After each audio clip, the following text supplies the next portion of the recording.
Hi மக்களே, இன்னைக்கு கறி குழம்பு செய்ய போகிறோம். அதுக்கு என்னென்ன வேணும்னு பார்த்துடலாம். எண்ணெய், வெங்காயம், இஞ்சி பூண்டு விழுது, தேங்காய் அரைச்சது, தக்காளி அரைச்சது, கறி, உருளைக்கிழங்கு. வாங்க எப்படி செய்யுதுன்னு பார்ப்போம். அடுப்பை பற்ற வச்சுட்டு குக்கரை வச்சுக்கலாம். சட்டி காஞ்சிடுச்சு, எண்ணெயை ஊற்றிப்போம். எண்ணெய் காஞ்சிடுச்சு, இப்போ விழுதை சேர்த்துப்போம். விழுது வதங்கிடுச்சு. இப்போ மிளகாத்தூளும் மல்லித்தூளும் போட்டுக்கலாம். நீங்கள் இப்போ 1 ஸ்பூன் மிளகாத்தூள் எடுத்தால் 2 ஸ்பூன் மல்லித்தூள் போடணும். 1.5 ஸ்பூன் மிளகாத்தூள் எடுத்தால் 3 ஸ்பூன் மல்லித்தூள் போடணும். அது இப்போ வத்துடுச்சு. கறியை போட்டுப்போம்.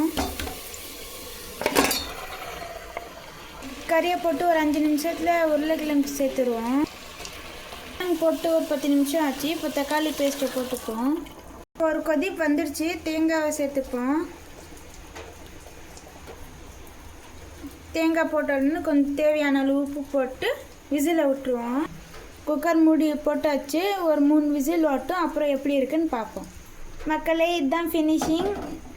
செஞ்சு சாப்பிட்டு பார்த்து கமெண்டில் எப்படி இருக்குன்னு சொல்லுங்கள். அப்படியே மறக்காமல் எங்கள் சேனலை சப்ஸ்கிரைப் பண்ணிட்டு ஒரு லைக்கை போட்டு போங்க. மறக்காமல் பெல் ஐக்கானை கிளிக் பண்ணிக்கோங்க. நாங்கள் போடுற வீடியோஸ் எல்லாமே உங்களுக்கு வந்து சேரும்.